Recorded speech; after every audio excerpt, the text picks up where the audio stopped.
Music, folks.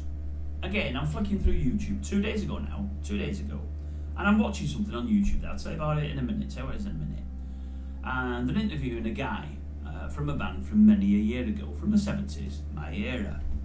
And he said, do you know what? He said, could you guess, to the guy interviewing him, could you guess who had the most hits in the 1970s? And this guy said, no, who? He said, well, he said, I'll tell you what, he said, I'm in a car one day, in the 90s now, I think he said in the 90s. He said, I've got the radio on, and you've got one of them quiz shows on there, something like Potmaster. And the question came up, who had the most hits in the 90s? He said, and one of our bands said, Hot Chocolate. The other one said, no, I think it'll be the Bee Gees.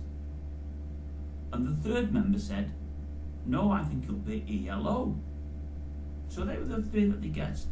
Now, had it been me, if you just said to me who had the most hits in the 70s, because it's not just number one, there's number ones and chart entries, I'd have said Slade.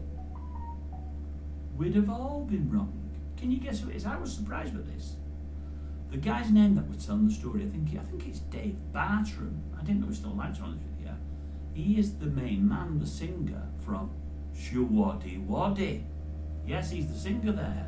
That's who was being interviewed. And he said, the answer came up, and they said, Showaddy Waddy. He said, we nearly crashed the car. We couldn't believe it. He said, nobody's had more hits than us in the 70s, and we could not believe it.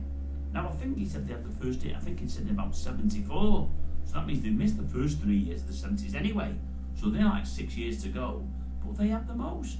And I was surprised. I really, really was. And they're still doing a bit now, I believe. I've seen some of the tributes abroad to them. There's one, I think, in Tenerife.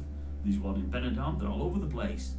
But I thought old Dave, I thought he'd gone. I didn't think he was in the game anymore. In fact, I weren't sure he was still alive. Still looked well. He looked well. He'd be in his 70s now. But he looked well. He really did. Very healthy. It's about a 25-minute interview. I really enjoyed it. I think the guy that was doing it runs his fan club. A younger fellow who runs his fan club. So he probably already knew the answer. But I didn't. Didn't know it at all. Did you? I like to give you the odd interesting fact every now and again. Did you know it? Now, don't lie to me. Who did you think it would have been? If somebody said to you, which artist, or band had the most hits in the 70s, who would you have gone for? Now, no lies and no conferring.